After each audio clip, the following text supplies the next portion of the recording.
they dropped the bomb. And so by the time we got into San Francisco, the war was over. How did you? When I got to my hometown, by the way, they were having a big celebration and bonfire and dancing and everything. And I told everybody it was in honor of my birthday. How did you personally celebrate? Well, you know, I was just home from my first trip into the war, and so it was with friends and family.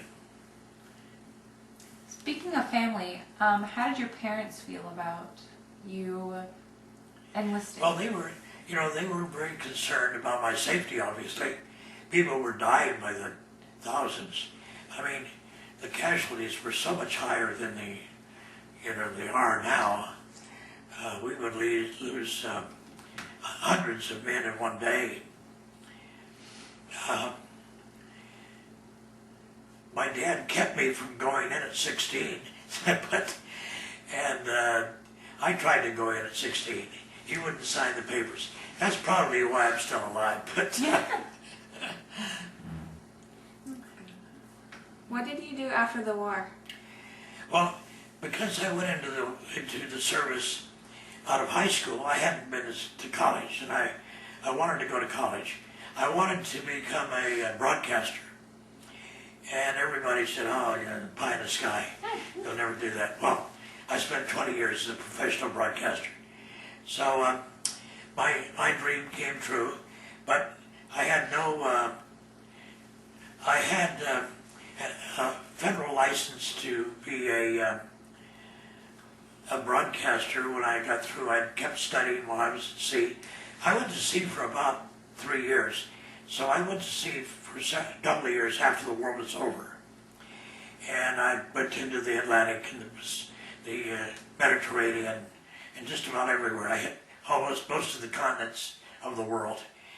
And I kept studying, and I got the appropriate licenses, but I had no college. So I finally got off my last ship to go to college. The captain tried to get me to make one more trip, and I said, no, I can't do that, and make the timetable. And actually, the day school started at San Jose State, where I went, I noticed that the ship got back into port. I would never have made it because you had to do all the preparation to get in, you know. And San Jose State didn't have much of a radio department. I studied electronics and engineering along with broadcasting. And the engineering department was pretty good. And of course I had a pretty good background by the time I went in, so I did pretty well in that area. But the broadcasting section was a little room with what they called an acetate recorder. You recorded on these big aluminum platters that were coated with black acetate, and they were cutters. You put this lever down on it, and it started cutting into the disc as you recorded. And even into radio, when I started in radio, that's what we used. We didn't have tape yet. So the broadcast department had one of those, and a couple of microphones, and a professor, and that was about it. So we did some broadcasting on a local radio station. I was the only one in class who was, I got a job almost immediately part-time at a radio station. So I was the only one in my class who had a job professionally at the time. My voice didn't sound like this. My associates used to kid me. They would tell me my voice decided to retire before I did. So at any rate, I had a pretty good voice, and I could read news, and I knew how to imitate the real pros. And so I was always very lucky at getting a job from an audition after I got out of school. So I went to college and got a degree, but I was already working when I finished college. So you mentioned that you enlisted in the war when you were still in high school, what was your experience, or how much did you know about what was going on over in Germany and Poland? And Oh, we knew everything that was going on. That is, we thought we did. We knew what we were told by, the news broadcasts. Edward R. Murrow was the famous broadcaster. We would hear all of that. Later, you learned there were a lot of things you didn't know. For example, the Americans didn't know how many merchant ships were being lost. We didn't know that we lost so many. We could have lost the war very easily because they were sinking them a lot faster than we could build them at that time when the war started. Later on, we were building them faster than they could sink them. So we turned that around. But I think they were, well, when the war was over, and I was interested in this because I was in the Merchant Marine, our government didn't track carefully the losses of the American Merchant Marine. It has taken 40 or 50 years to really document all of the casualties we suffered. And so they thought our losses were a lot less. They didn't tell the public about all the losses for several reasons. You didn't want to demoralize the civilian population, talking about how many people you were losing. You didn't want the enemy to know how successful they were at killing us and sinking our ships and all of that for obvious reasons. If they didn't know, well, you would be a little better off than if they knew.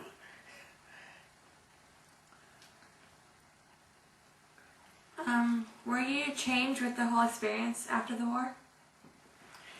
Well, I think nobody went through the war without changing to some degree. I don't know that, I think you matured a lot quicker. You had to grow up a lot faster because you had to assume a lot more responsibility. I mean, when my kids were growing up, when they were 17, I was still debating whether I should let them have the family car. But they weren't running communications on a 10,000-ton tanker like I did. But I only did that because I had to. You know, in normal times, they would never have allowed me to do that. But you did things because you had to do them. So you had to mature a lot quicker. Do you have anything else you'd like to tell us about your time in the war?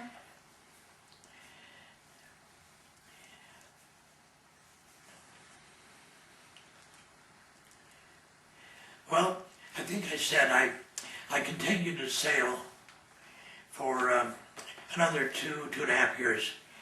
And then when I went to college, I had the best job of anybody in the summertime. I went back to sea. And so I sailed for Matson Lines on their big passenger ships. The most horrific things were those horrible storms, like the one in the Pacific right after the end of World War II, on Okinawa. And I've run into so many guys who were on the outskirts of that or in the middle of it, and they all say the same thing. They like to never got over it because it was so scary. I mean, when you see waves, dozens of feet over your head, and they're coming right at you, and they're breaking across the ship, and the ship is looking like it will capsize. I remember after the war, we were in several of those, and they had converted the ammunition locker right next to my cabin into a bathroom for me. The radio officer's cabin would now have its own private bathroom, so that was the old ammunition locker. And on one side we had a medicine cabinet, and we rolled so hard, the medicine cabinet door came open and hit the wall on the other side, all the stuff that was in it. And it was almost the same level as the medicine cabinet. So the ship had to capsize that much.